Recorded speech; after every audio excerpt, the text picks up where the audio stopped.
Isang mapagpalang umaga sa ating lahat, mga kapatid ko kay Kristo, mula sa The Solid Rock Morning Devotion.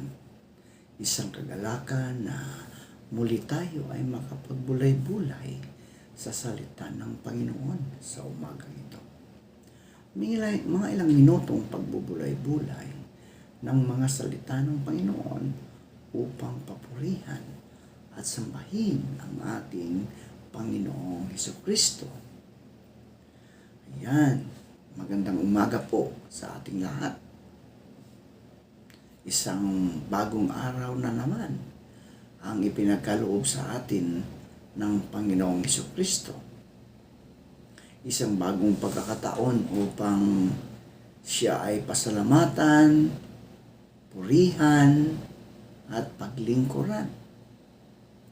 Sa bawat umaga, marami tayong kinaharap na gawain, responsibilidad at mga hamon. Ngunit bago natin harapin ang mundo, mahalagang simulan natin ang araw na nakatingin at nakatayo sa matibay na bato, ang ating Panginoong Hesukristo. Maaaring magbago ang ating kalagayan, ngunit hindi nagbabago ang Diyos. Maaaring may mga bagay na hindi alam kung paano haharapin, ngunit maaari tayong magtiwala sapagkat ang Diyos ang ating lakas, ang ating gabay at kanlungan. Kaya sa umagang ito, buksan natin ang ating mga puso at sa presensya ng Diyos. Hayaan natin ang kanyang salita ang manguna sa ating mga desisyon at ang kanyang presensya ang magbigay sa atin ng kapayapaan. Simulan natin ang araw na kasama ang Diyos sapagkat kapag si Kristo ang ating matibay na bato, mayroon tayong lakas na harapin ang anumang hamon ng buhay. Magandang umaga muli at naway pagpalain tayo lahat ng ating Panginoong Hesukristo. Ang ating pong pagbubulayan ngayong umaga, mga Solid Rock, ay matatagpuan sa Hebreo 4, talatang 13. Ito po ang sinasabi. At walang nilalang na nakukubli sa kanyang paningin, kundi ang lahat ng mga bagay ay hubad at bukas sa mga mata niyaong pagsusulitan. Pinagpala na po tayo sa pagkabasa at pagkarinig ng kanyang mga salita. Manalangin tayo. Aming mapagmahal at banal na Diyos, lumalapit kami sa iyong presensya nang may pagpapakumbaba at takot sa iyo. Salamat dahil walang anumang bagay ang nakatago sa iyong paningin. Nakikita mo ang aming mga iniisip. Nalalaman mo ang laman ng aming puso. At alam mo ang bawat bahagi ng aming buhay. Panginoon, tulungan mo kaming mamuhay ng may katapatan. Kung may mga kasalanan, pagkukulang, lihim na galit, maling hangarin, o mga bagay na ayaw naming ipakita sa iba, hayaan mong maihayag ang mga ito sa iyong liwanag. Bigyan mo kami ng pusong handang magsisi at magbago. Patawarin mo kami sa mga panahong nakakalimot kami sa iyong presensya. Patawarin mo kami sa mga salitang nakasakit, sa mga desisyong hindi naaayon sa iyong kalooban, at sa mga pagkakataong pinili namin ang aming sariling kagustuhan. kaysa sa iyong salita. Panginoon, dahil alam mong lubos ang aming buhay, turuan mo kaming huwag mamuhay para lamang sa paningin ng tao.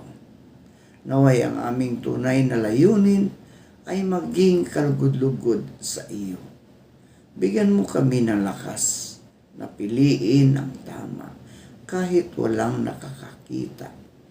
Maging tapat kahit walang pumupuri at sumusunod sa iyo kahit mahirap ang daan. Salamat, Panginoon, sapagkat bagamat nakikita mo ang aming kahinaan at kasalanan, hindi mo kami iniiwan. Sa halip, inanyayahan mo kaming lumapit sa iyo ng may pagsisisi, ng may pananampalataya at pagtitiwala. Linisin mo ang aming puso, baguhin mo ang aming isip, at gamitin mo ang aming buhay para sa iyong kaluwalhatian. Naway sa bawat araw ay mamuhay kami na may kamalayan na ikaw ay laging kasama namin at nakikita mo ang lahat ng aming ginagawa. Sa pangalan ni Jesucristo na aming Panginoon at tagapagligtas. Amen. Ayan. Magandang umaga muli sa ating lahat, mga kasolid rock. Salamat sa Panginoon ay huminto na ang ulan. Bagamat nagsuspend ang mga ilang lugar na walang pasok dahil sa habagat. Pero salamat sa Panginoon dahil tayo ay binigyan ng pagkakataon na makapagninilay-nilay sa salita ng Panginoon. Ang tema ng ating pagbubulayan ngayong umaga, mga kasulidra, ay may pamagat na walang nilalang na nakatago sa kanyang paningin. Walang nilalang na nakatago sa kanyang paningin.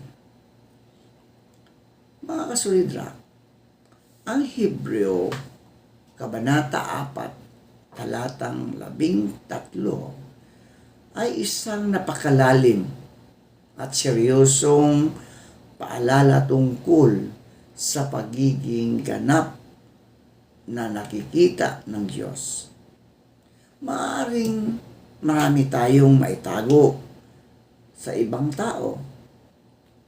Maaari nating itago ang ating tunay na nararamdaman, mga pagkakamali, mga kahinaan, at maging ang mga bagay na ayaw nating malaman ng iba. Ngunit mga kasulidra, sa harap ng Diyos, walang anumang bagay ang tunay na nakatakot. Nakikita ng Diyos hindi lamang ang ating ginagawa, kundi pati ang kalagayan ng ating puso. Nakikita niya ang ating mga iniisip, mga motibo, mga hangarin, mga takot, mga kasalanan, at maging ang mga bagay na hindi natin masabi sa sinuman.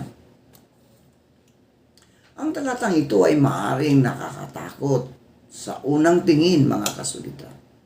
Ngunit kung pag-iisipan natin ng mabuti, maaari rin itong maging isang malaking pagpapala. Sapagkat ang Diyos na nakakakita ng lahat tungkol sa atin ay siya ring Diyos na nagmamahal, nagpapatawad, at nagbibigay ng biyaya. Walang nakakatago sa paningin ng Diyos, mga kasulidra. Walang nakakatago. May mga bagay tayong kayang itago sa ibang tao. Di ba? Meron tayong mga bagay na kaya nating itago sa ibang tao. Maari tayong umiti kahit tayo ay nasasaktan. Di ba? Natago natin yan. Maaari nating sabihin na okay lang ako, kahit hindi naman. Maaari nating itago ang ating mga pagkakamali. Maaari nating ipakita na matatag tayo, kahit sa loob ay nanghihina na tayo.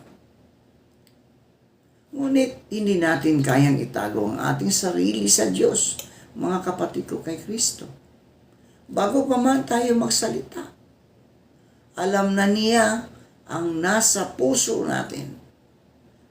Bago pa man natin sabihin ang ating mga problema, alam na niya ito.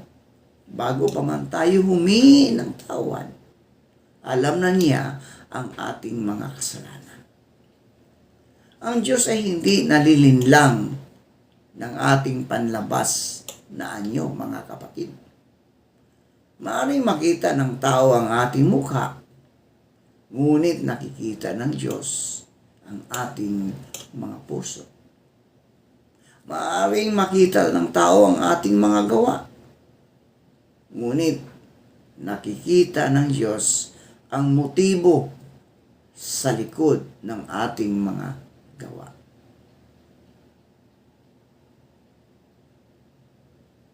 Ang Hebreo, Kabanata 4, talatang 13, ay isang paanyaya na mamuhay ng may katapatan sa harapan ng Diyos.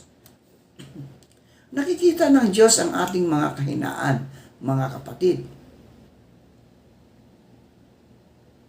Minsan ay natatakot tayong lumapit sa Diyos dahil alam natin ang ating mga kahinaan.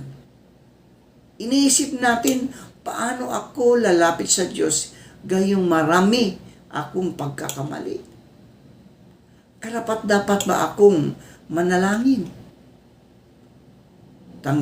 Tatanggapin ba ako ng Panginoon? Ngunit ang magandang balita, mga kapatid, ay hindi naman kailanman sinabi ng Diyos na kailangan muna nating maging perpekto bago tayo lumapit sa Kanya. Alam na niya ang ating kalagayan. Alam na niya. Alam niya kung gaano tayo kahina. Alam niya kung ilang beses tayong nadapa, mga kapatid. Alam niya kung ilang beses tayong nangako, ngunit hindi natupad ang ating pangako. At sa kabila ng lahat ng iyon, mga kapatid, tinatawag pa rin niya tayong lumapit ka sa Kanya. Ang pagiging nakikita ng Diyos ay hindi nangangahulugang dapat tayong tumakas sa Kanya. Sa halip, dapat itong maging dahilan upang mas lumapit tayo sa Kanya. Ang Diyos ay nakakakita kahit walang nakakakita. May mga pagkakataong gumawa tayo ng mabuti kahit walang nakakakita. May mga taong tumutulong ng tahimik. May mga taong nanalangin para sa iba nang walang nakakaalam. May mga magulang na nagsasakripisyo para sa kanilang pamilya nang hindi napapansin. May mga lingkod ng Diyos na patuloy na naglilingkod kahit walang pumapalakpak. Minsan maaari nating isipin, walang nakakita sa ginagawa ko. Ngunit mga kapatid, ang Hebreo 4:13 ay nagpapaalala. Nakikita ng Diyos, no? Nakikita ng Diyos kung walang taong nagpapasalamat sa iyong paglilingkod. Nakikita ng Diyos kung walang taong nakakaalam ng iyong sakripisyo, mga kapatid. Nakikita ng Diyos yan. Kung tahimik kang nananalangin para sa iyong pamilya, nakikita ng Diyos yan. Kung ginagawa mo ang tama kahit walang nakakakita, nakikita ng Diyos. Kung Hindi nasasayang sa Diyos ang anumang tapat na paglilingkod. Nakikita rin ng Diyos ang mga kasalanang itinatago natin. Ngunit mga kapatid, hindi lamang mabubuting bagay ang nakikita ng Diyos. Nakikita rin niya ang ating mga kasalanan. Minsan ay iniisip natin na kung walang nakakaalam, wala ring problema. Di ba? Walang problema. Ngunit hindi ganoon ang Diyos, mga kapatid. Ang kasalanang itinatago natin sa tao ay hindi natin maitatago sa Diyos. Maaari nating itago ang galit, di ba? Maaari nating itago ang galit. Maaari nating itago ang inggit. Maaari nating itago ang maling relasyon. Maaari nating itago ang kasinungalingan. Maaari nating itago ang maling pagnanasa. Maaari nating itago ang sama ng loob. Ngunit kapatid, lahat ng ito ay hayag ng Diyos. Kaya ang Hebreo 4:13 ay nagtuturo sa ating ng integridad. Ang tunay na integridad ay ang pagiging pareho ng ating buhay sa harap ng tao at sa harapan ng Diyos. Hindi lamang tayo mabuti kapag may nakakakita. Hindi lamang tayo Kristiyano kapag nasa loob ng simbahan. Hindi lamang tayo nananalangin kapag may nangangailangan. Ang tunay na pananampalataya ay nakikita sa lihim na bahagi ng ating buhay. Ang Diyos ay nakakakita, mga kapatid, kahit walang nakakakita.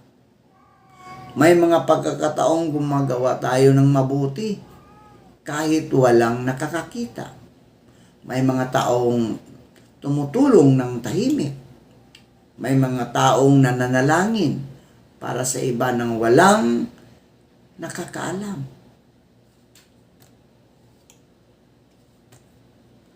Ang talatang ito ay paanyaya sa pagsisisi, mga kapatid.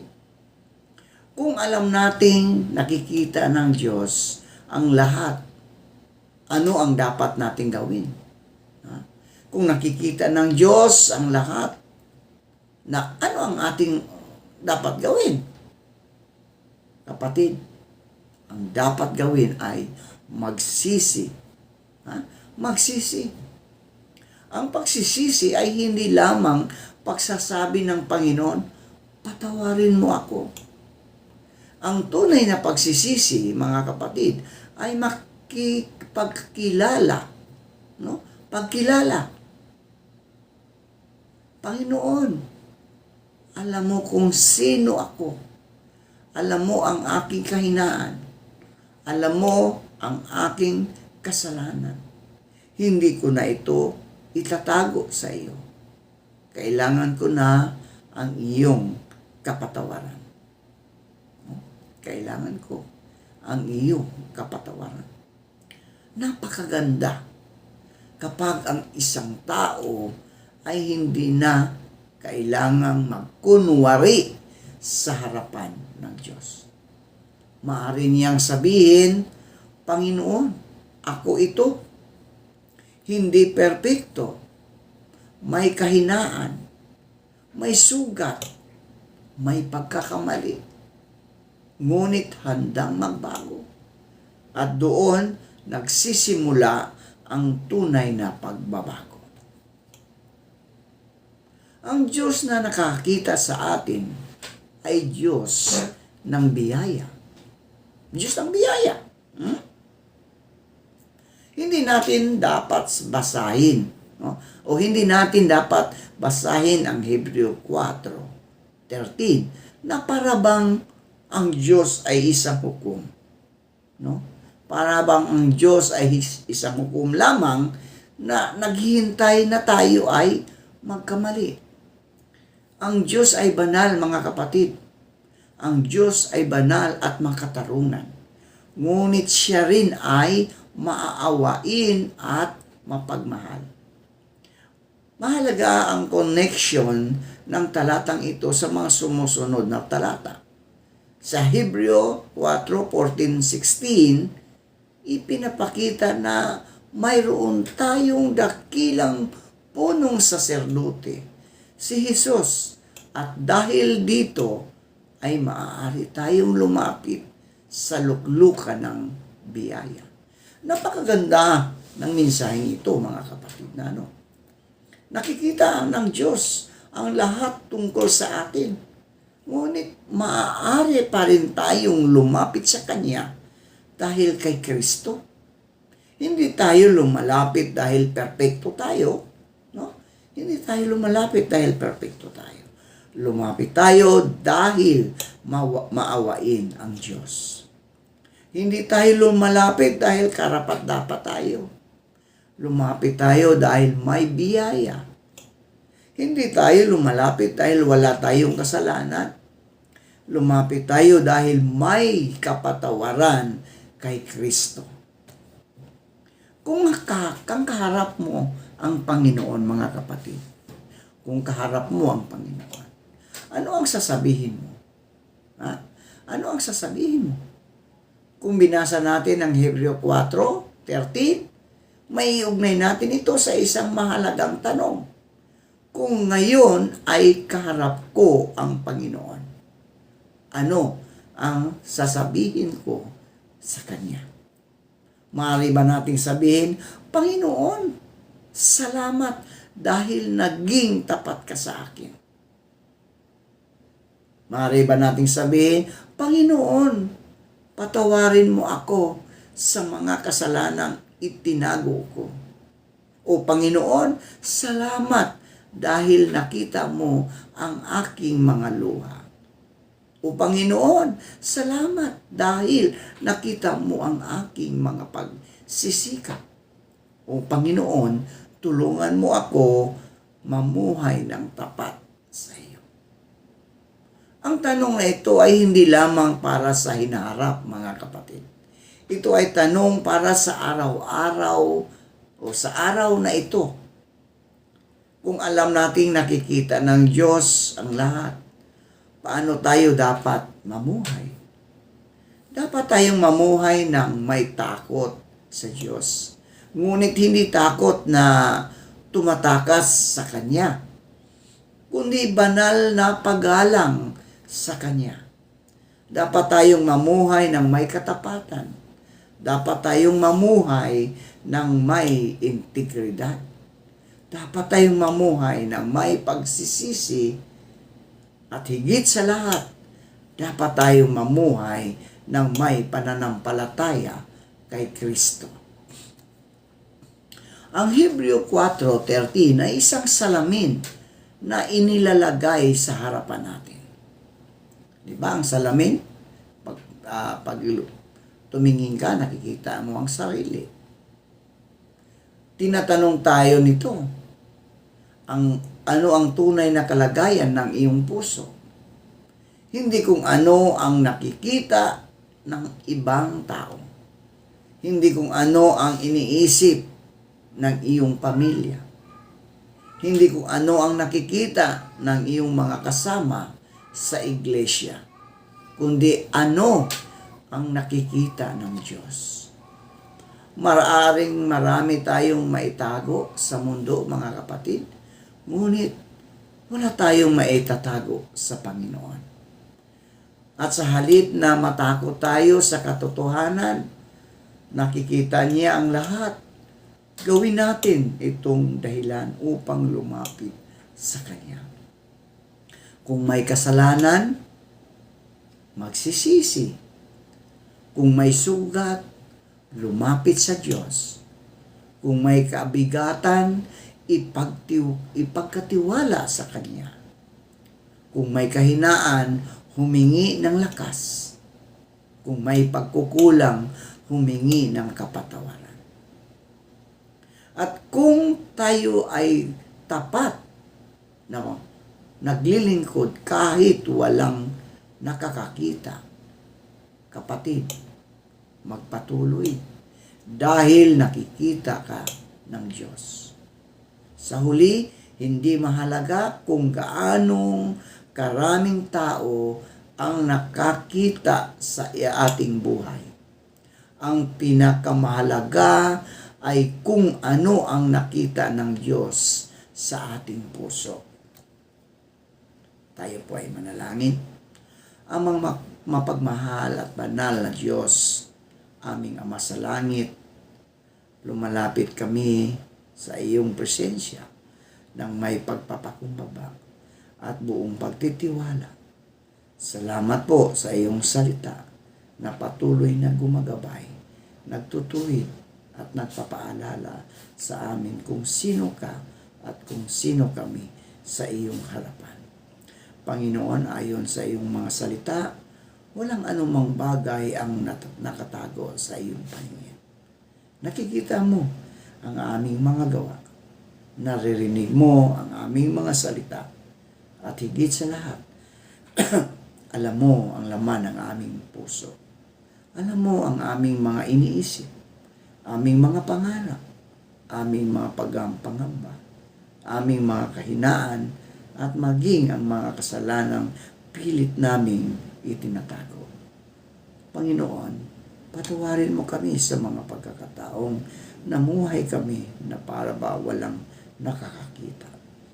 Patawarin mo kami sa aming mga pagkukulang, sa aming mga maling desisyon, sa masasamang salita, sa galit, sa inggit, sa pride, at sa mga bagay na nakapagpalayo sa amin sa iyo. Linisin mo ang aming puso at baguhin mo ang aming pagkatao. Turuan mo kaming mamuhay ng may katapatan, hindi lamang kapag kami ay nakikita ng ibang tao, kundi lalo na sa mga panahong kami ay nag-iisa. Tulungan mo kaming maging tunay na Kristiyano, hindi lamang sa aming mga salita, kundi sa aming mga gawa, pag-uugali, pakikitungo at pamumuhay. Panginoon, salamat dahil bagaman alam mo ang lahat tungkol sa amin, hindi mo kami itinatakwil. Sa halip, inanyayahan mo kaming lumapit sa iyo. Salamat sa iyong biyaya. Salamat sa iyong awa. Salamat sa iyong kapatawaran. Salamat, Panginoong Hesukristo, na aming tagapagligtas at tagapamagitan. Kapag kami ay nanghihina, palakasin mo kami. Kapag kami ay naliligaw, ibalik mo kami sa iyong daan. Kapag kami ay nasasaktan, aluin mo kami. Kapag kami ay nabibigatan, tulungan mo kaming ipagkatiwala sa iyo ang lahat. Kapag kami ay natutukso, gumawa ng mali, bigyan mo kami ng lakas na piliin ang tama. Panginoon, gawin mong malinis ang aming puso at tapat ang aming buhay. Naway sa bawat araw, maalala namin na kami ay namumuhay sa iyong presensya. Tulungan mo kaming gamitin ang aming buhay, panahon, talento at mga pagpapala, hindi para sa aming sarili kaluwalhatian, kundi para sa iyong pangalan. At kung dumating ang araw na kami ay humarap sa iyo, naway matagpuan mo kami sa aming mga puso, na tunay na sumasampalataya, tunay na sumunod, tunay na magmahal at naglingkod sa iyo. Maraming salamat, Panginoon, sapagkat kahit alam mo ang lahat tungkol sa amin, patuloy mo kaming minamahal at binibigyan ng pagkakataong magbago at magsimula muli. Ang lahat ng ito ay aming dalangin sa mga pangyarihang at mapagmahal na pangalan ng aming Panginoon at tagapagligtas na si Hesukristo. Amen at amen.